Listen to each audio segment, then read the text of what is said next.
came to the throne at 15, and by 20 he had beaten every enemy who dared to face him. 3 kingdoms fell upon his empire at once, and one by one he struck them all to the ground. No general in Europe could defeat him, and men began to believe that he simply could not lose. So he marched his army east, deep into the endless land of Russia, to break the last of his foes. There the cold and the distance did what no army could, and buried the finest soldiers of the north. This is the story of the losing side. To understand how the unbeaten king was undone, you must begin with the boy who became a soldier. His name was Charles the XII, and he ruled Sweden, then a great power that held the Baltic shores. He took the crown at 15, a serious and pious youth who cared nothing for comfort or show. He slept on straw like his men, ate plain food, and feared neither cold, nor wound, nor death. His enemies saw only a boy on a throne, and thought his empire was theirs for the taking. In the year 1700, Denmark, Poland, and Russia joined hands to tear Sweden apart. They believed the young king would crumble, and that the north would be carved up between them. They could not have been more wrong, for the boy was about to become the terror of Europe. Charles struck first at Denmark, landing his troops and forcing it out of the war within weeks. Then he turned east, where a huge Russian army under Tsar Peter was besieging the town of Narva. Charles had barely 8,000 men, worn from marching, while the Russians numbered close to 40,000. In a blinding snowstorm, he threw his small army straight at the great Russian lines. The blizzard drove the snow into the faces of the Russians, and the Swedes fell on them like a storm. By nightfall, the vast Russian army was shattered, and all of Europe stood amazed at the young king. After Narva, no one doubted him, and Charles was hailed as the finest soldier of the age. He spent years in Poland, hunting down its king and setting a new one upon the throne. But while he fought in the west, Tsar Peter was quietly rebuilding, drilling a new and modern army. Peter seized the Swedish lands on the Baltic coast, and there began to raise his city of St. Petersburg. At last, Charles resolved to end it all with a single stroke, and to march on Russia itself. Against every warning, he led his army east toward Moscow, sure that one great victory would end the war. But Peter would not stand and fight. He pulled back and burned the land bare behind him. The Swedes marched into a wasteland of ashes, the crops destroyed, the villages empty and cold. Hungry and far from home, Charles turned south into Ukraine, hoping for food and fresh allies. There, a Cossack leader named Mazepa had promised him thousands of horsemen and a rich, welcoming land. But Mazepa came with only a handful of followers, and the Russians had already burned his stores. Then came the winter of 1709, the cruelest that Europe could remember. The cold split the trees in the forests, and the Swedish army froze in the open with no shelter. Men died in their sleep by the fire, and others lost fingers, feet, and hands to the terrible frost. By spring, the proud army that had entered, Russia had melted away to half its strength. Worse still, a great supply column had been caught and destroyed on its way to the king. The powder, the food, and the guns that Charles needed most were lost before the battle began. With his army starving, Charles laid siege to a small fortress town called Poltava. He hoped to draw Peter into open battle and to win the one victory that would save everything. But days before the fight, while scouting the enemy, the king was shot through the foot.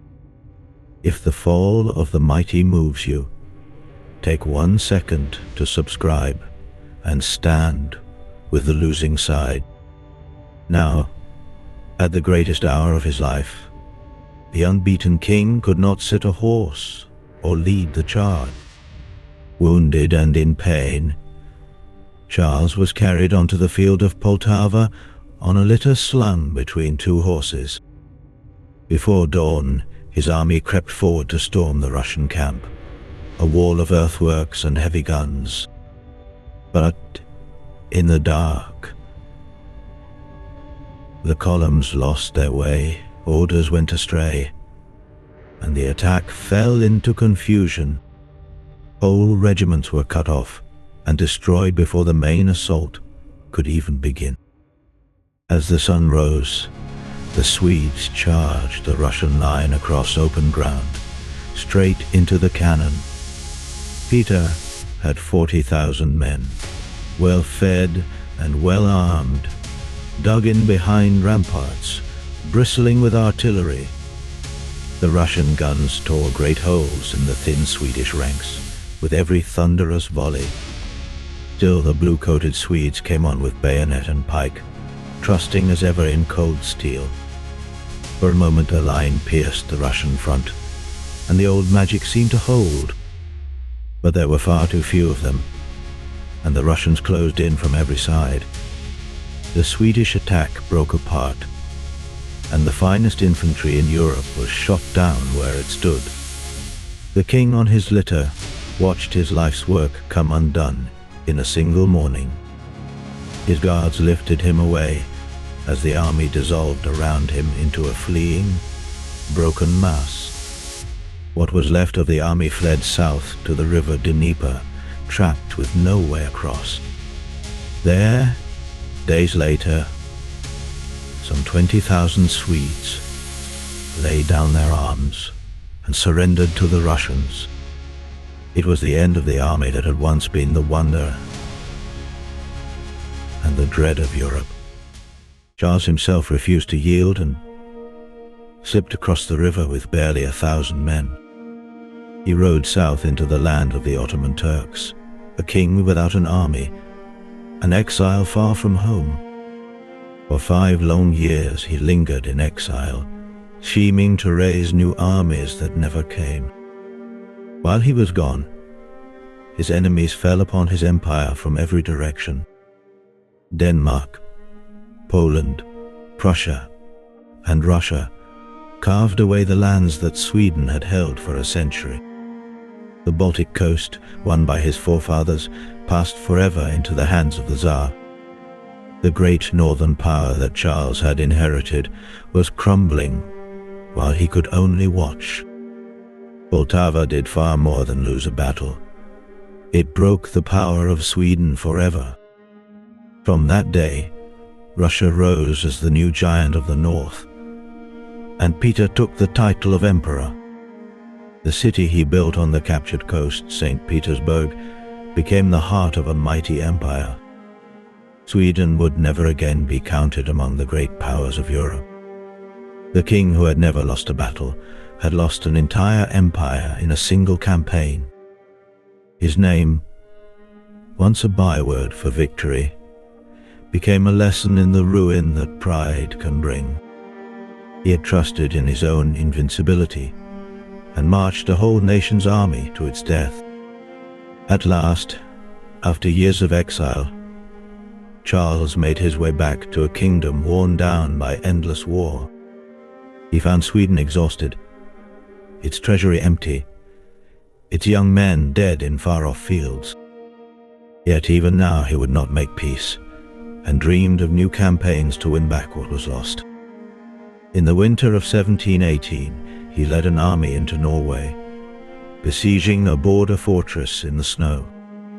One night, as he watched the enemy walls from his forward trench, a shot rang out of the dark. A bullet struck the king through the head, and the unbeaten warrior fell dead in the frozen trench.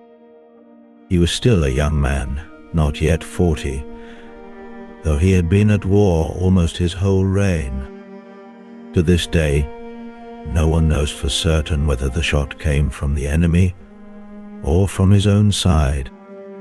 With his death, Sweden's long dream of greatness died too, and the wars at last came to an end.